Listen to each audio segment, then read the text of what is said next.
இந்த பத்ர் யுத்தத்தினுடைய வெற்றி என்பது இந்த யுத்தம் நடப்பதற்கு 6 ஆண்டுகளுக்கு முன்பதாகவே வெற்றி தீர்மானிக்கப்பட்டுவிட்டது.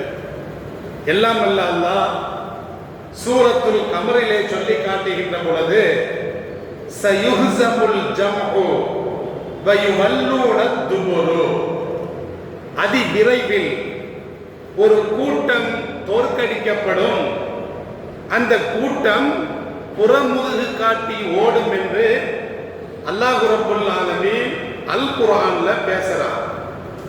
இந்த வசனம் எப்போது இறங்கியது அப்படின்னா ஸல்லல்லாஹு அலைஹி வஸல்லம் அவர்களுக்கு நபிப்பட்டம் கிடைத்த 7ஆம் ஆண்டில் இறங்கியது.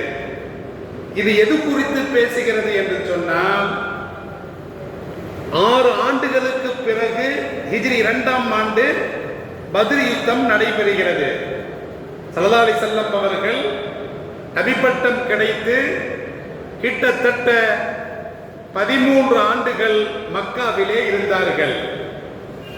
அப்ப மதீனாவிலே 12 ஆண்டுகள் இருந்தார்கள். அப்ப ஸல்லல்லாஹு அலைஹி வஸல்லம் அவர்களுக்கு நபிப்பட்டம் கிடைத்த 7ஆம் ஆண்டில் இந்த வசனம் இறங்கியது. ஹிஜ்ரி 2ஆம் ஆண்டில், அதாவது 6 ஆண்டுகளுக்கு பிறகு நடைபெறக்கூடிய பத்ர் யுத்தத்தினுடைய வெற்றியை அல்லாஹ் 6 ஆண்டுகளுக்கு முன்பதாகவே தீர்மானித்து விட்டான். அப்ப அந்த வெற்றி என்பது தீர்மானிக்கப்பட்டது.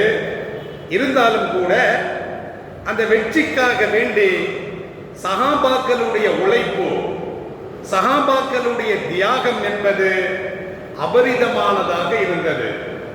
எல்லாம் அல்லாஹ் அல் குர்ஆன்ல சொல்லுகின்ற பொழுது வலக்கது நஸரக்குமுல்லாஹு பி பத்ரின், அல்லாஹ் உங்களுக்கு பத்ரிலே வெற்றி வாய்ப்பை கொடுத்து உதவி செய்தான். எந்த நிலையில்? வஅன்தும் அதில்லத்துன், நீங்கள் மிக மிக பலம் குறைந்த நிலையில் இருந்தீர்கள். அதில்லத் அப்படின்னா எண்ணிக்கையிலும் பலம் குறைந்தவராக இருந்தீர்கள், ஆயுத பலத்தாலும் குறைந்தவர்களாக இருந்தீர்கள். அப்ப எல்லாவற்றிலும் நீங்கள் பலம் குறைந்தவர்களாக இருந்த நிலையில் அல்லாஹ் உங்களுக்கு பத்ரிலே வெற்றியை கொண்டு உதவி செய்தான் என்று எல்லாம் வல்ல அல்லாஹ் அல் குர்ஆனிலே பேசுகிறான்.